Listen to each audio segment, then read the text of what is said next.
Assalamualaikum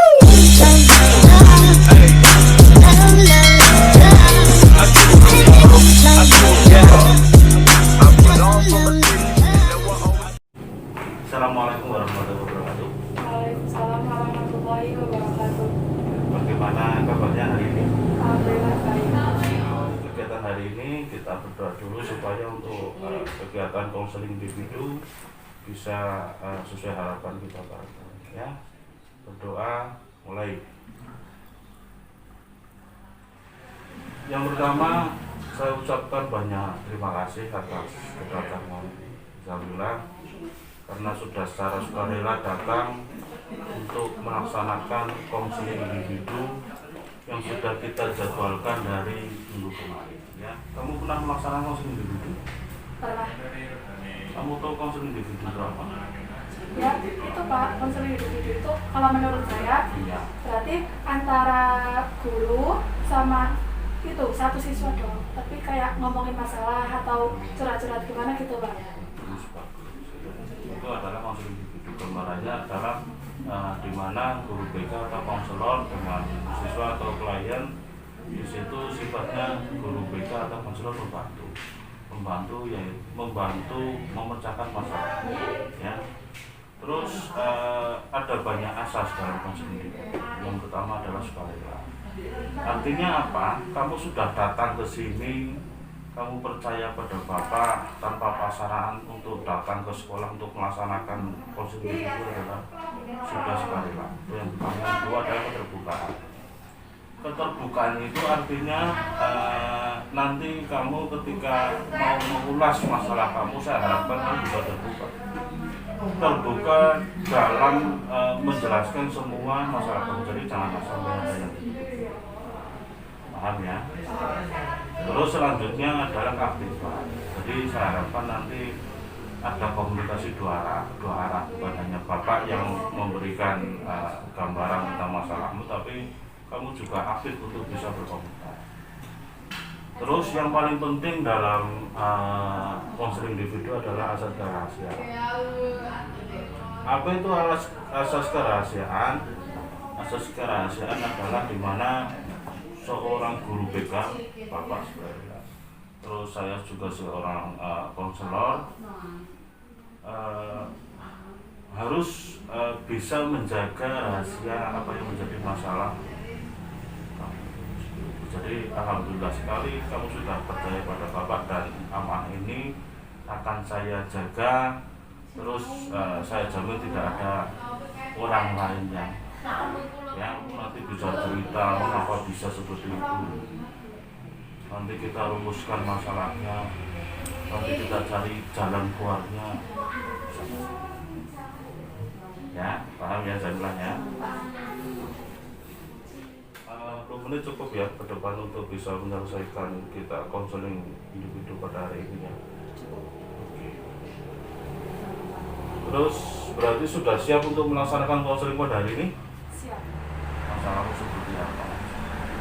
Ya, coba kamu ceritakan sedetail mungkin yang terjadi pada kamu, yang mengganjal pada kamu, terus yang menghambat kamu itu apa? Coba ceritakan kepada Bapak. Awal mulanya itu ya Pak, kan saya masuk SMP. Terus pas langsung kelas, kan udah kelas 8. Di kelas 8 saya itu ikut organisasi OSIS. Dimana waktu itu pas kelas 7 yang baru kan masuk, terus biasanya kan ada MOS itu kan ya Pak. Terus di kelas saya itu apa ya Pak? Ada ribut-ribut gitu. Katanya saya disuruh jadi ketua kelas. Dan di sisi lain saya juga lagi ngurusin MOS. Lah otomatis kan saya nggak ikut pelajaran kan ya Pak.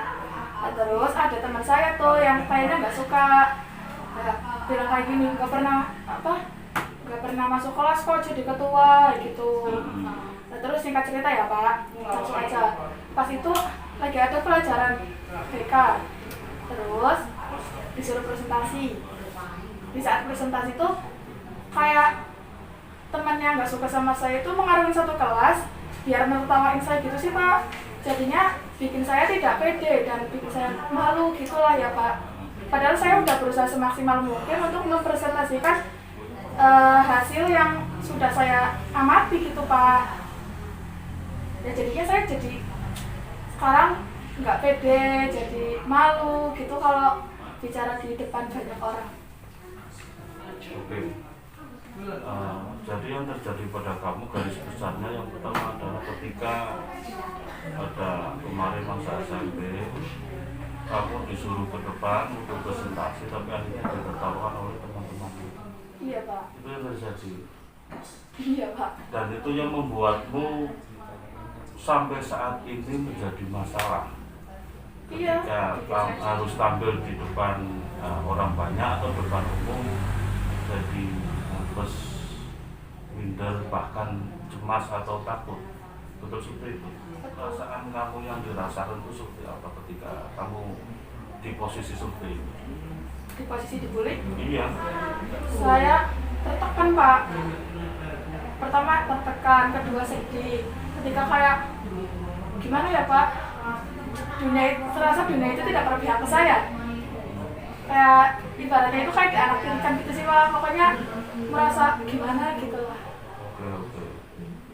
Terus ketika kamu pas tampil di depan kelas, tadinya pas di kelas 9 itu, pada saat kamu ditertawakan atau bahkan banyak dibicarakan di belakang oleh teman-teman, perasaan seperti apa? Pas kamu posisinya pas lagi presentasi? Saya mencoba untuk biasa saja Pak, karena di sisi itu saya sedang presentasi.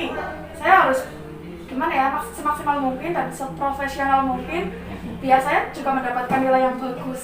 Tetap mempertahankan nilai walau yang lain tidak suka sama saya, tidak mendukung gitu Pak. Tapi kamu juga dulu pernah merasakan sudah masuk ya, dibully pada saat tampil di depan akhirnya kecewa dengan teman, kecewa dengan teman yang seharusnya mendukung ketika kita tampil di depan umum tambah menyalahkan kita, menertawakan. Itu kan saya bisa merasakan apa yang saya rasakan ya. Selanjutnya, apakah perasaan-perasaan itu selalu membekas pada diri kamu? Iya Pak, karena itu suatu pengalaman yang sangat menyakitkan. Betul menyakitkan ya, menyakitkan sekali seperti itu. Terus apakah ada peristiwa lain yang mendasari dari dirimu sendiri? Sepertinya tidak ada. Tapi berarti faktor dari luar, karena kamu tertawakan oleh teman yang lain, dibully bisa pada saat presentasi, akhirnya yang terjadi kamu sampai sekarang menjadi minder ya. Iya Pak. Ketika mau tampil di depan ya. Emosi seperti apa yang muncul ketika kamu disuruh untuk presentasi setelah kejadian seperti itu? Kalau saya itu jadinya ini ya, misal satu kan ya trauma Pak, tapi kalau misal disuruh presentasi lagi gitu kan, misalnya satu kelompok 4 orang, terus saya itu nggak mau ngomong Pak, saya jadi udah nggak pede gitu Pak. Nggak pede, yang kamu rasakan? Yang saya rasakan tuh ya gimana ya Pak, ya kecewa banget. Kecewa Pak, kayak jadinya tuh yang kena itu mentalnya situ Pak. Mentalnya bagaimana mental? Saya itu jadi pendiam Pak. Mentalnya jadi pendiam. Iya, tadinya kan saya cenderung lebih jadi pendiam ketika bisa harus tampil di depan umum ya. Iya Pak, jadi nggak pede, pokoknya intinya nggak pede. Takut? Ya tetap takut. Kalau misalnya padahal belum melakukan gitu ya Pak, belum presentasi, tapi sebelum itu saya udah yang grogi banget itu sih Pak. Nervous, betul. Jadi perasaan sampai sekarang yang timbul ketika kamu dapat peristiwa yang tidak mengenakan ketika di SMP, itu diantara adalah kamu jadi kecewa atau terus minder ya, terus nervous yang membuat sampai saat ini kamu jadi tidak bisa tampil di depan umum. Oke. Padahal yang terjadi kamu itu siswa yang pandai kan, yang satu itu kan sangat bagus ya. Seharusnya ketika itu ditunjang dengan penampilan yang bagus di depan umum kan sempurna sekali. Betul nggak? Betul. Nah, itu untuk itu masalahmu yang seperti ini harus betul-betul dipecahkan. Ya. Terus yang Bapak tanyakan kembali adalah konsekuensi. Ketika kamu mempunyai masalah seperti ini dan kamu tidak tidak bisa menyelesaikan, konsekuensi bagi dirimu sendiri itu apa? Kayak merasa diasingkan gitu. Merasa diasingkan. Iya, kayak biasanya ke kantin bareng teman-teman gitu ya Pak. Iya. Saya jadi sendiri atau pokoknya jadi diasingkan Pak. Merasa jadi yang beda dari yang lain. Bedanya itu bukan beda dalam sisi yang baik, tapi kayak beda dari sisi yang nggak baik gitu. Terus kalau kita memfokuskan masalah pada ketika kamu harus tampil di depan umum, ya, itu konsekuensinya seperti apa? Apakah kamu tetap bisa tampil dengan baik atau tidak? Kalau untuk hal itu, saya usahakan saya bakal bisa tampil untuk lebih dan lebih baik lagi. Tapi saya kadang mikir juga takut kejadian yang sudah terjadi terulang lagi Pak. Oh, iya. Seperti ditertawakan itu Pak. Jadi bayang-bayang rasa takut, bayang-bayang rasa kecewa, bayang-bayang rasa yang tidak mengenakan selalu hadir. Iya, selalu menghantui saya Pak. Jadi pada kamu kan perasaannya negatif semua, yang menghantui kan negatif semua, ya, kecewa, minder, marah, betul nggak? Betul. Takut, itu kan hal-hal perasaan yang negatif. Sekarang kalau perasaan itu dibalik menjadi perasaan positif seperti apa? Bisa nggak? Ya bisa Pak. Mungkin jika itu gak terjadi, maksudnya sebaliknya mungkin saya akan menjadi siswa yang lebih produktif lagi. Kalau itu masalahmu bertambah lagi jadi 1 minggu nggak bisa selesaikan, terus 1 bulan nggak bisa selesaikan, setengah tahun nggak bisa menyelesaikan, terus kedepannya sampai 1, 2, 3 tahun nggak bisa menyelesaikan, kamu akan menjadi pribadi yang seperti apa? Ya mungkin saya menjadi pribadi yang bisa dikatakan kategori buruk Pak. Buruk yang seperti apa? Buruknya saya nggak bisa nyelesain masalah yang kayak gitu.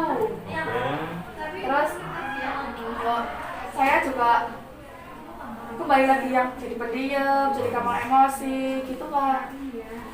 Terus kayak misalnya gampang kecewa gitu. Kalau misalnya orang ngomong itu gampang sedih. Belum pernah membayangkan nggak orang yang tampil di depan umum yang menurutmu tokoh? Saya termotivasi sama itu Pak, Jerome Pauline. Iya Pak. Jerome Pauline itu mahasiswa Indonesia, tapi dia itu mendapatkan beasiswa S1 full di Jepang Pak. Dan itu membuat saya termotivasi gimana caranya biar saya bisa mendapatkan itu juga Pak. Bisa membawa nama baik Indonesia ke negara lain. Apa yang kamu bisa petik dari tokoh itu? Yang saya petik ya, dia tokoh yang sangat memotivasi orang. Terus yang kedua, di sisi dia itu terkadang lucu ya Pak, lucu. Dia itu juga pinter Pak di bidang matematika Pak. Iya, dia itu di bidang matematika itu sangat pinter Pak. Terus cara dia bicara, cara dia berkomunikasi bagaimana? Ya, bisa dikatakan sangat baik Pak. Dan kamu bisa nggak meniru seperti idolamu itu seperti bisa? Ya kalau selagi ada niat, pasti kita bisa Pak. Dan kamu bangga nggak ketika punya idola seperti itu? Sangat bangga. Sangat bangga. Sangat dan sangat bangga. Karena kamu coba, ketika kamu harus tampil di depan umum, di depan kelas, di depan anak-anak banyak, kamu bayangkan di situ kamu presentasi.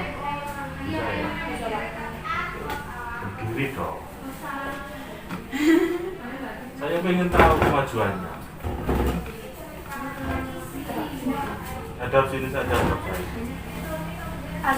Bayangan Bapak itu penonton. Ya penonton yang lucu-lucu itu loh ya. Penonton yang lucu-lucu itu. Banyak dan sini tuh banyak penonton. Assalamualaikum warahmatullahi wabarakatuh. Waalaikumsalam. Perkenalkan, nama saya Zabila dari kelas 11 akuntansi. Di sini saya akan mempresentasikan hasil yang saya amati gitu misalnya. Terus hobi apa? Iya, hobi. Hobi saya adalah olahraga. Olahraga yang paling saya sukai adalah Ada sisi positifnya atau tidak positif? ya ada Pak. Positifnya bagaimana? Saya bisa itu Pak punya pandangan untuk merubah diri saya menjadi yang pikirannya negatif menjadi yang lebih positif. Kesimpulannya untuk kegiatan hari ini apa? Kesimpulannya apa? Dari masalahmu itu? Kesimpulannya saya jadi bisa tahu gimana caranya menyelesaikan masalah itu Pak dengan baik. Dengan baik. Dengan cara merubah Pandangan saya Pak. pandangan kamu. Merubah cara pikir saya dari yang tadinya takut apa gimana jadi. Waktu 60 menit sudah berjalan dengan baik. Artinya ketika tadi terakhir kamu sudah tak suruh menunjukkan tentang bagaimana rasanya ketika tampil di depan kelas, ternyata kamu bisa. Ya, jadi itu untuk pertemuan pertama ini saya rasa lebih cukup. Tapi untuk kedepannya nanti kita bisa konseling kembali untuk bisa mengevaluasi perspektif itu terhadap mainan konsumsi. Ya, ini bisa dikerjakan sebentar. Nah, langsung berdoa.